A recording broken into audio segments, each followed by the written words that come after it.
the flying saucer, the UFO, has a very special kind of light that people report. People report that this kind of light seems not to cast shadows.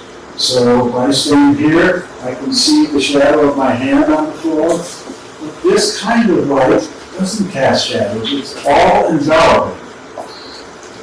And that's because it's a kind of four-dimensional light.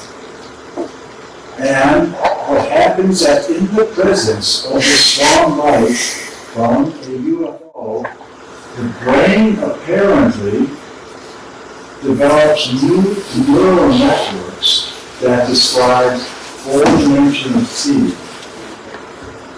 And people who've had that brain change never are the same. At first, they're terrified of it, or they're laughed at by it, but then when you ask them, as we heard just a few minutes ago, the guy got up in the crowd at Laughlin, would you change it? Would you go back to never having seen the flying saucer? The answer was no. And that's the reason.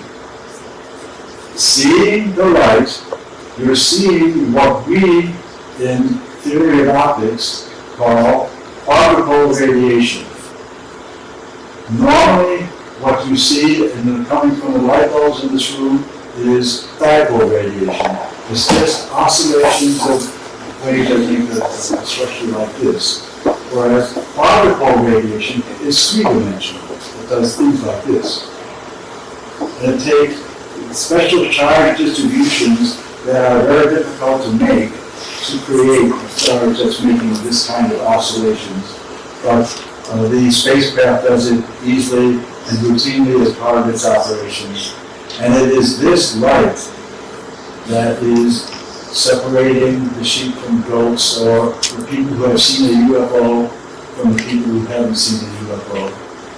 I believe that there are other experiences in our civilization that also tend to expand your four-dimensional gift. And I find myself, having myself never seen a UFO, I find myself becoming a little bit more telepathic. I listen a little bit more to birds and pay a little more attention to animals and try to understand what they're thinking and so on.